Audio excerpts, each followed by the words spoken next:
A few years ago, because of the banking policies in Nigeria, it was now difficult to make transactions overseas with your normal debit card. Formerly we could do that, buy things from overseas like Alibaba and the rest, other sites that you could buy things, subscriptions, pay for things online. But a few years ago, the policy was changed and we couldn't. And some people only had a few banks that could do that, and many people now resorted to the dollar card, the dollar debit card or dollar credit card, which some banks were providing. All right. And sometimes, even with the dollar debit card and credit card, sometimes you couldn't make certain purchases in certain sites, but there were some sites that you could do that. After a while, some of them maxed out, so maybe you couldn't do more than $100 a month, sometimes more than $500 a month. They had all those changes here and there.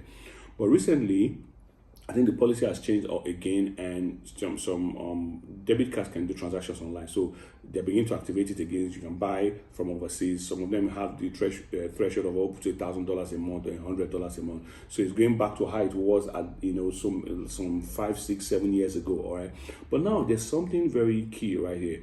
Some people got those dollar cards to be able to make those transactions. Some use them, some never use them. I had cases where they never use them. And when you're filling those forms, sometimes so that you don't default, you tick auto renew.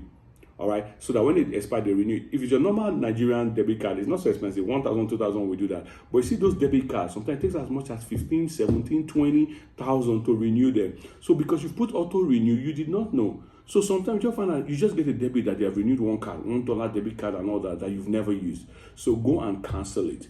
If you don't know whether you have or not, just go back to your wallet, check your cards. If you don't find, go to the bank and check. Let them see if you have any product that's on auto renew. Stop it.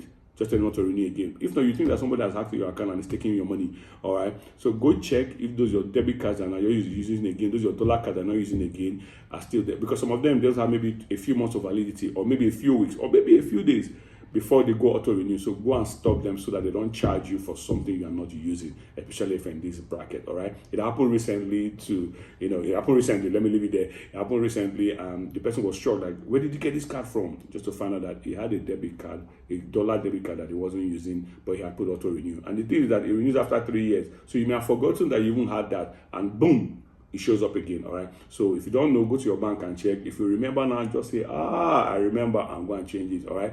And go and stop it so that it doesn't auto renew. Make sure they do it to your president before you go, so that you won't say, they did it and it did not work, they now renewed. That'll be a long story. All right. You can share this with others as well in your circle, in your status and all that, so that people will learn, so that they don't pay for what they never use or what they are not going to use. All right. Hope this was of value to you. All right. Ask questions in the comment sections. If I have the answer, I'll definitely answer you. If I don't, I'll ask those who know better than I do. And if nobody knows, we'll ask God someday. See you in my next video.